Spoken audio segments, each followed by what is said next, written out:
According to Machiavelli, the promise given was a necessity of the past. The word broken is a necessity of the present. The world doesn't destroy the strong. It destroys those who look weak. You've been told that showing your pain makes you relatable. That if you let people see your cracks, they'll respect you for being real. They won't. They'll mark you. They'll measure you. And they'll keep a quiet record of what you can't live without. Need is dangerous. It's the only scent stronger than fear. And once it's on you, predators don't have to chase. They just wait and watch you walk closer on your own. This isn't about pretending you feel nothing. It's about refusing to let anyone calculate the depth of your hunger. The moment they know what moves you, they can decide when and if you get it. Desperation doesn't always scream.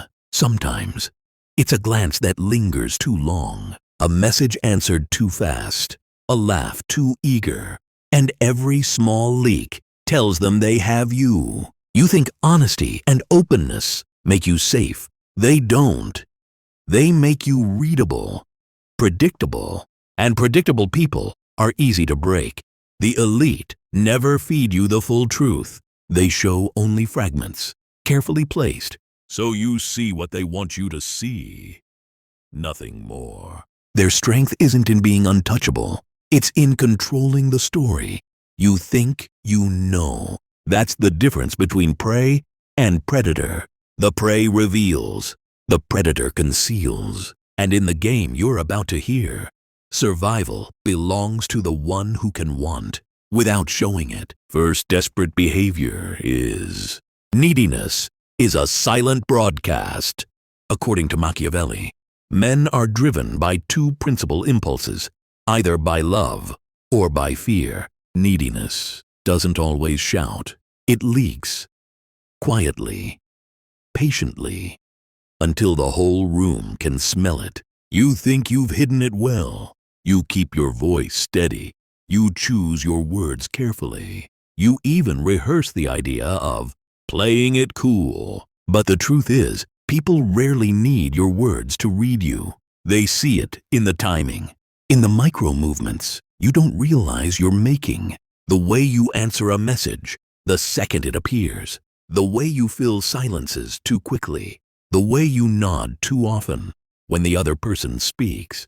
These are not random gestures. They are confessions. They say, I value this interaction more than you do. I need it more than you need me. Machiavelli understood that the person who depends will always serve the one who can withhold. Need creates hierarchy, and the one who needs less will always occupy the top.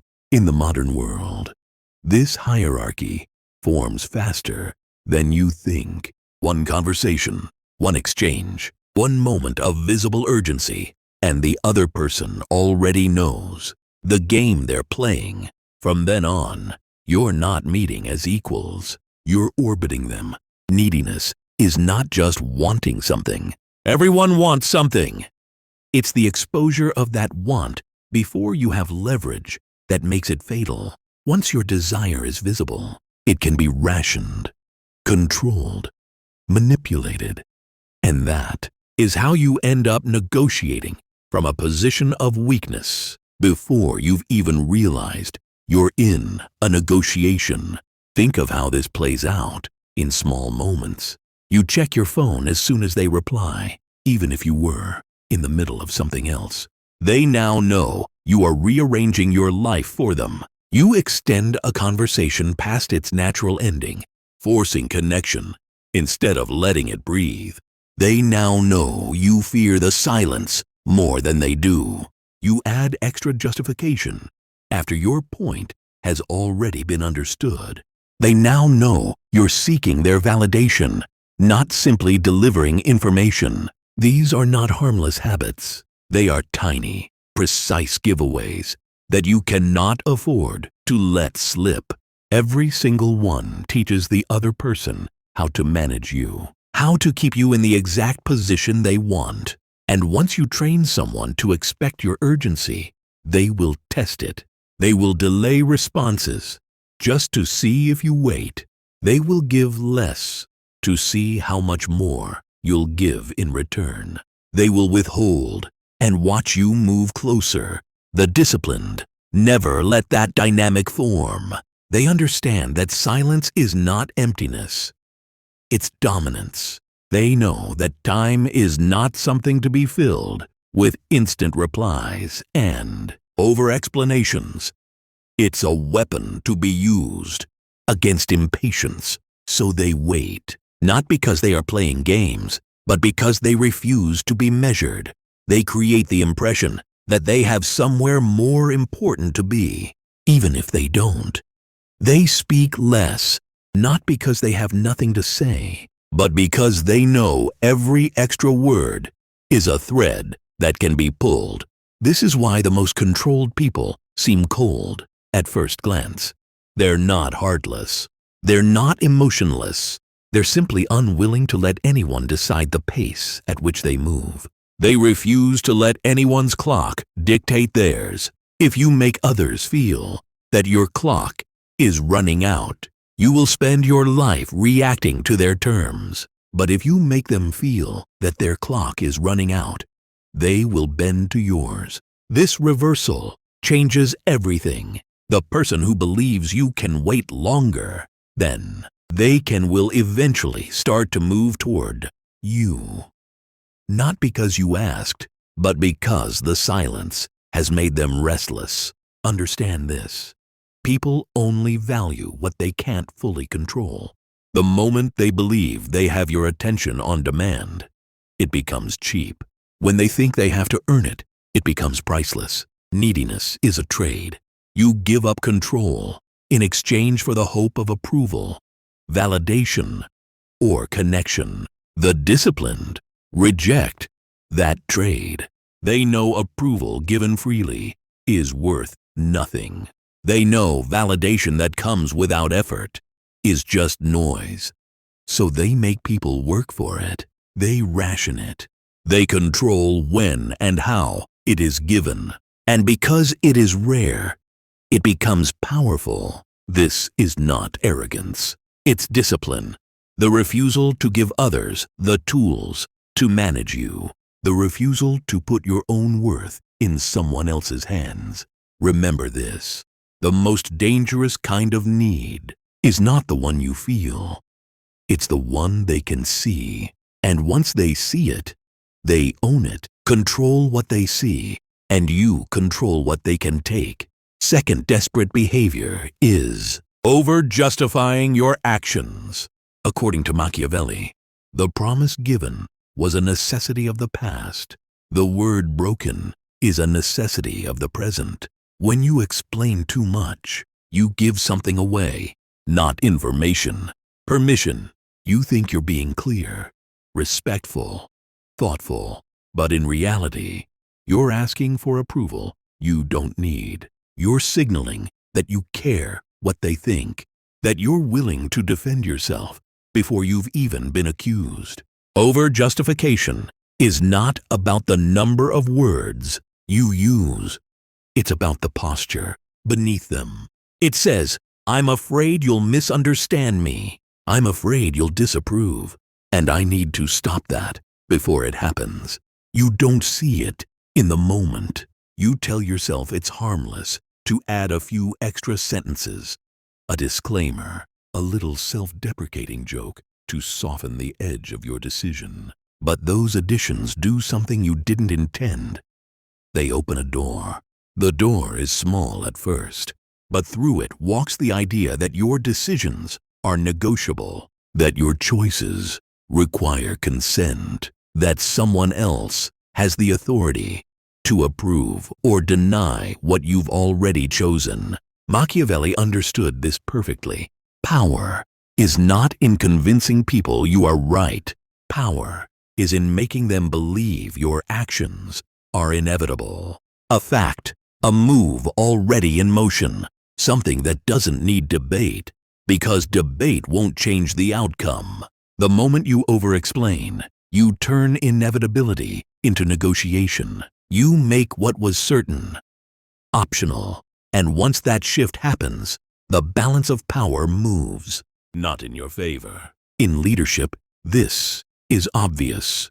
The commander who announces an order, then spends 5 minutes defending it, is no longer commanding. They are campaigning for approval. And once soldiers believe they can question the decision, discipline erodes. But this isn't just military or political. In personal relationships, overjustification is everywhere. The friend who cancels plans, but feels the need to list every possible reason until it sounds like an apology. The employee who starts every proposal with, "This might not be the best idea," but the partner who says, "I just thought maybe we could," instead of simply stating what they want. These phrases feel polite. In truth, they are signals. Signals that you fear judgment, that you want to soften their reaction, that you are trying to pre-defend yourself against consequences that might not even exist yet. And here's the danger. When people see you doing that, they start to believe they should be judging you, that they have the authority to grant or withhold approval. You've just given them a position above you without them even asking for it. The strategic mind never does this. They give the minimum necessary explanation. Enough to inform, never enough to invite dissection. They speak with finality, not arrogance, not aggression, just certainty. Certainty doesn't rush to fill the silence. Certainty doesn't try to win you over. Certainty doesn't rehearse defenses before the attack. When you make a decision, you state it. Then you stop talking. If they agree, fine. If they don't, you've already moved forward. That is how you protect authority, by not placing it on trial in the first place. Silence is your shield. The fewer entry points you give into your reasoning, the harder it is for anyone to dismantle it. The more words you offer, the more threads they can pull. And once they start pulling, they will keep going until they've unraveled you. This is why the most disciplined people often seem unreadable. It's not because they're hiding weakness. It's because they're denying you leverage. They've learned that when you say less, you give away less. The insecure try to convince you they've made the right decision. The powerful act as if the decision was never in question. And in the world Machiavelli saw, only one of those people survives. Remember, overjustification doesn't protect you. It exposes you. It tells the other person you're not sure. And if you're not sure, they will be sure for you. Control the words you release. Keep your reasoning close. Act as if the outcome was never dependent on their permission. Because the moment you start explaining yourself, you've already given them the power to decide whether you're allowed to act. Third desperate behavior is public displays of envy. According to Machiavelli, the vulgar crowd always is taken by appearances, and the world consists chiefly of the vulgar. Envy is not an emotion. It's an announcement. When you display it, you declare something dangerous about yourself. That you are measuring your life against someone else's, and that you're losing. You may think you're hiding it. You're not. Modern culture has made envy look clever. Sarcasm. Subtle digs. Jokes that aren't jokes, but underneath, everyone understands the truth. Resentment always leaves fingerprints. The moment you let it show, you give your rivals a perfect gift, a map of your insecurities, a blueprint of where you can be broken. Machiavelli understood this with surgical clarity. If they know who you envy, they know what you value. And once they know what you value, they know what you will chase, what you will fear losing, and what they can take from you to watch you suffer. You think you're just commenting on someone's success. They think you've just revealed the exact place to strike. In its rawest form, envy is obvious. You grimace at their promotion. You criticize their relationship. You roll your eyes at their new car. But in its modern form, it's dressed in social camouflage. It sounds like, "That must be nice. Wow, you're lucky." Or the most common, "I mean, it's not that impressive." These are not harmless remarks. They are signals. They tell anyone listening that you are bothered, that their position unsettles you, and worse, that you can't contain it. The disciplined never do this. They understand that to reveal envy is to kneel. It's to admit that someone else's position matters enough to disturb your composure. Once your composure is disturbed, you've already lost. Public envy, whether direct or cloaked, is always an unforced error. It announces two things. 1, who you're watching. 2, that they're ahead of you. And once people know who you're watching, they can start playing for the audience you've just admitted you are. The dangerous truth? The people you envy the most often don't even think about you. That's what makes envy corrosive. It's a battle you're fighting alone, bleeding out for an opponent who doesn't even know there's a war. The strategic mind treats envy differently. They never broadcast it. They don't try to mask it with humor or disguise it in detachment. They bury it deep. They turn it into reconnaissance. Instead of speaking, they study. Instead of mocking, they dissect. Instead of revealing what unsettles them, they learn what strengthens the other person. Quietly, patiently, because envy can be useful, not as an outburst, but as a compass. It points you to what you secretly desire. It reveals the moves that put someone else ahead. If you're disciplined enough, you don't react. You replicate. You copy the structure without showing the admiration. You absorb the tactic without handing over the credit. And most importantly, you keep your face still. A still face is unreadable. An unreadable person is untouchable. The moment you make them aware that their position affects you, you hand them psychological leverage. They will use it. They will withhold what you want. They will flaunt it. When they need you weakened, it is far better to let them believe you're indifferent, even when you're not. And that's the paradox. The less you reveal your envy, the more power you have to act on it. The more you show it, the less you can use it. In the game of appearances, every visible reaction is a concession. Every sarcastic jab, every passive-aggressive remark is you telling the crowd, "They've won something I wanted." The crowd will remember that. Your rivals will weaponize it, and you will spend years wondering how they seem to know exactly where to hit. So you learn to watch without signaling, to want without admitting, to collect information without paying for it in pride. Because the moment you let envy slip into the open, you've told the world exactly where to place the knife. Fourth desperate behavior is chasing validation in public. According to Machiavelli, it is not titles that honor men, but men that honor titles. Few things rot your image faster than letting the world see you need its approval. It's not just a weakness, it's an open wound. You might think it's harmless. Posting a small victory for recognition, dropping hints until someone compliments you, broadcasting your achievements in hopes of applause. But underneath, it's the same thing, a public confession that you measure your worth by how loudly others clap. And here's the problem. Once people see you need it, they own you. Machiavelli warned that those who depend on public opinion live at its mercy.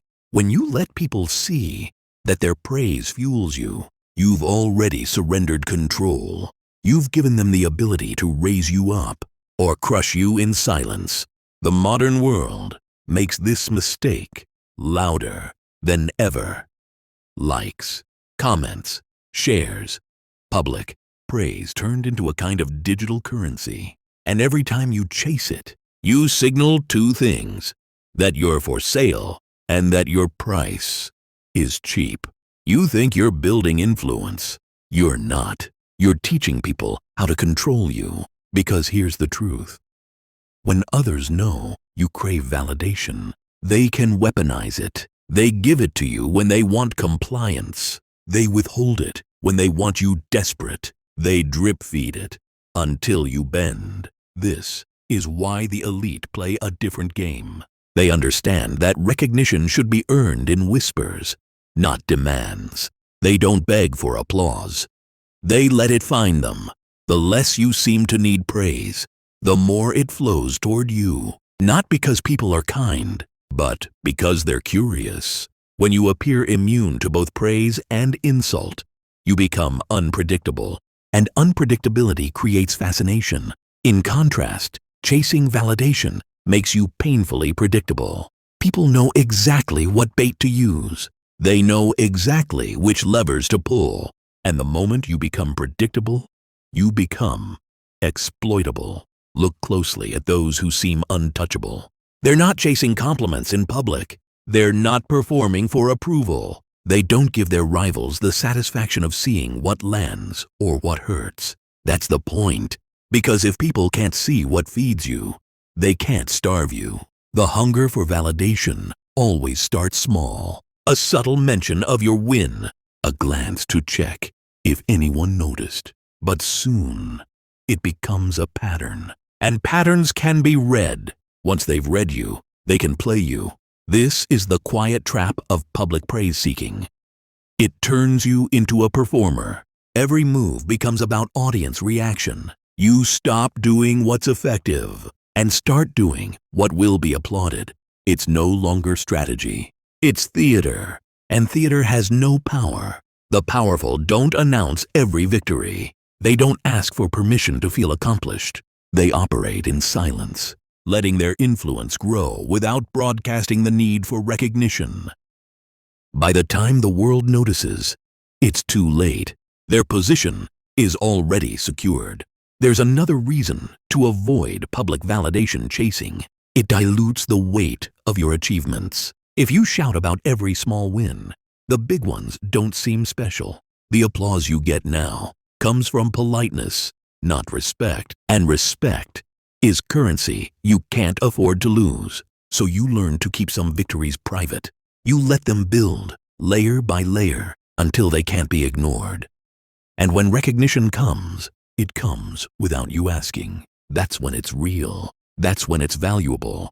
Because the less you try to be seen, the more people wonder where you are. And wonder is more powerful than attention. When you seem immune to validation, something strange happens. People work harder to earn your approval. They push further to impress you. They compete for something you've made scarce. That's how power works. Not by showing hunger, but by making others hungry for you. The truth is, needing validation doesn't make you human. Showing that need makes you weak. And weakness is a language the world doesn't just understand. It exploits. You think people admire the vulnerable.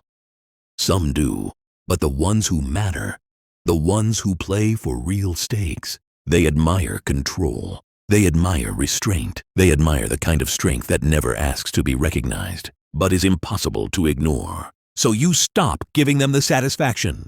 You stop asking for the applause you don't need. You let your silence force them to fill in the blanks. And when they finally offer you their praise, it will be because they had no choice, not because you begged.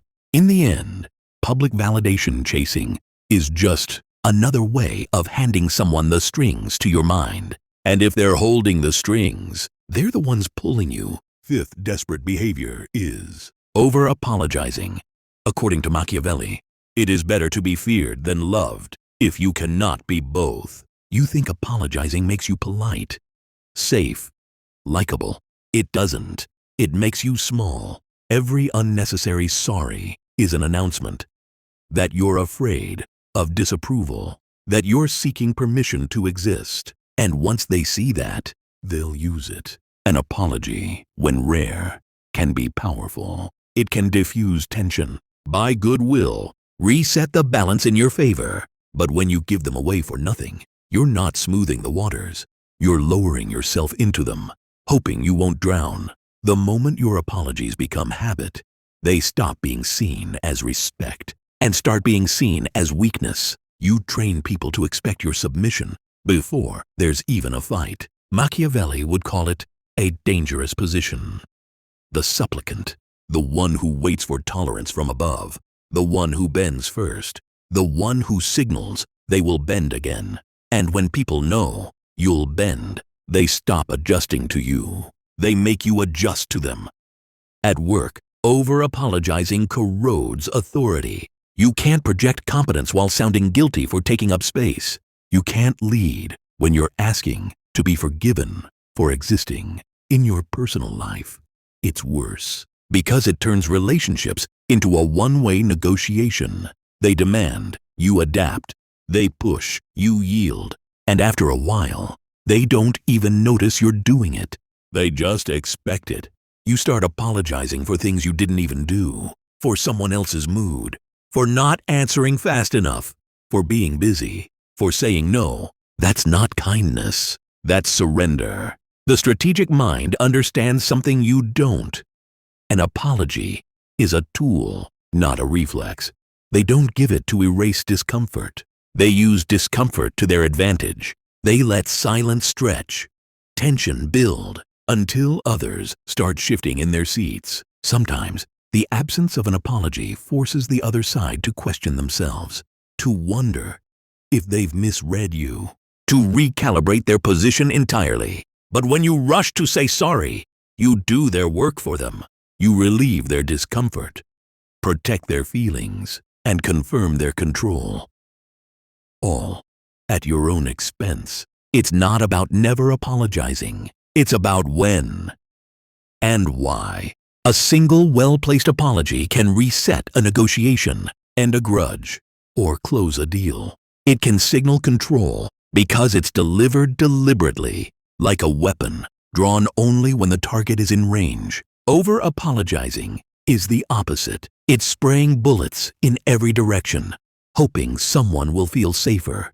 They won't. They'll just notice you're desperate to avoid conflict. And here's the part you don't want to hear. Some people respect you less when you make them too comfortable. Respect is built on boundaries, not compliance. If you apologize too much, they stop seeing you as an equal. You become an accessory to their comfort, not a player in the game. The worst part? They'll start testing you, pushing for more, watching to see how far your guilt will bend you. You think you're building goodwill, but you're building a pattern, one they'll exploit. The strong don't apologize every time they're asked to. They don't hand out forgiveness for imagined offenses. They keep it scarce. And because it's scarce, it's valuable. That scarcity creates mystery.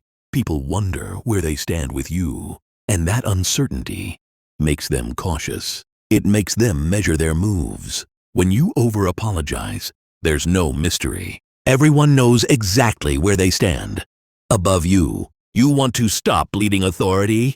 Stop saying sorry for things that don't deserve it. Stop trying to erase every ounce of tension. Let it sit there. Watch how it changes the dynamic. You'll notice something strange. People start apologizing to you. They start explaining themselves. They start adjusting because they're not used to you holding your ground. And once they adjust, the balance shifts. You're no longer at their mercy. They're at yours. This is the quiet truth most won't tell you. Power isn't in the apology. Power is in the choice not to give it. Over-apologizing is just another way of asking for permission to exist. And the more you ask, the more they believe you need their approval. The moment you stop asking, they start giving it without you saying a word. Sixth desperate behavior is broadcasting. Loneliness or rejection. According to Machiavelli, men are driven by two principal impulses, either by love or by fear. Loneliness is human, but the moment you show it, it becomes leverage. People rid value through demand. If no one seems to want you, they will quietly believe there's a reason, and they won't look deeper to see if it's true.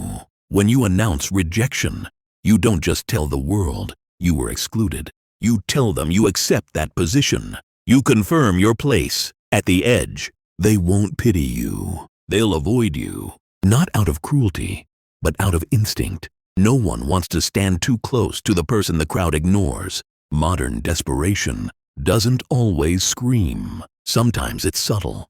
The cryptic social media post you hope will make someone ask what's wrong.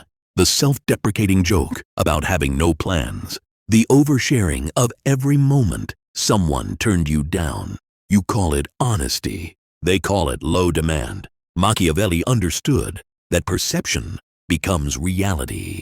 When people think you are wanted, they start to want you.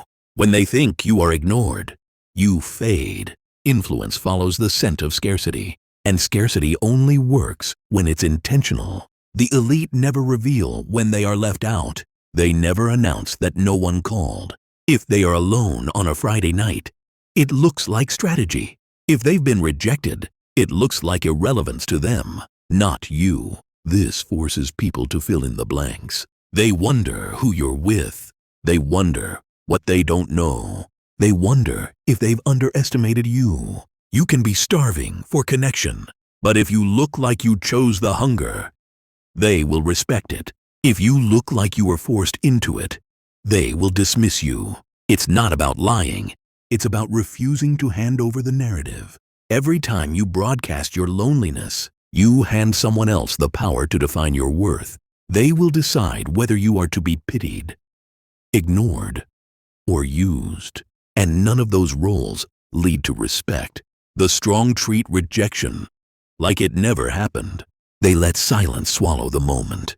They appear unshaken because they know the absence of reaction forces others to doubt the story. A person who seems unaffected by exclusion is dangerous because you can't guilt them into changing. You can't shame them into proving themselves. You can't use their need for inclusion to control them. And that's the point. When you conceal loneliness, you keep control over it. You decide when to let people close. You decide when to appear available. You decide who has the privilege of your time. So if you are alone, look like you meant to be. If you are rejected, act as if you hardly noticed. Make them wonder what else you have that they can't see. Because the moment they think everyone wants you, they'll want you too. And the moment they think no one does, they'll believe there's a reason they shouldn't. The truth, people don't value the openly hungry. They value the ones they have to feed. And if you want power, you can never look like you're starving. Hide the hunger. Let them guess if you have it at all. Final rule is conceal your hunger. Control the game. According to Machiavelli, men are so simple and so much inclined to obey immediate needs that a deceiver will never lack victims. All desperate behaviors come from the same root: hunger for approval, inclusion, validation, victory. The moment you expose it, someone will use it. They will feed you just enough to keep you obedient. Machiavelli knew this. Those who reveal their cravings are ruled by those who can satisfy them. The elite don't hide hunger because they lack desire. They hide it because they want control over when, where, and from whom they take. You can want everything, but you must look like you need nothing, because the one who appears full chooses the feast, and the one who looks starving eats whatever they're given.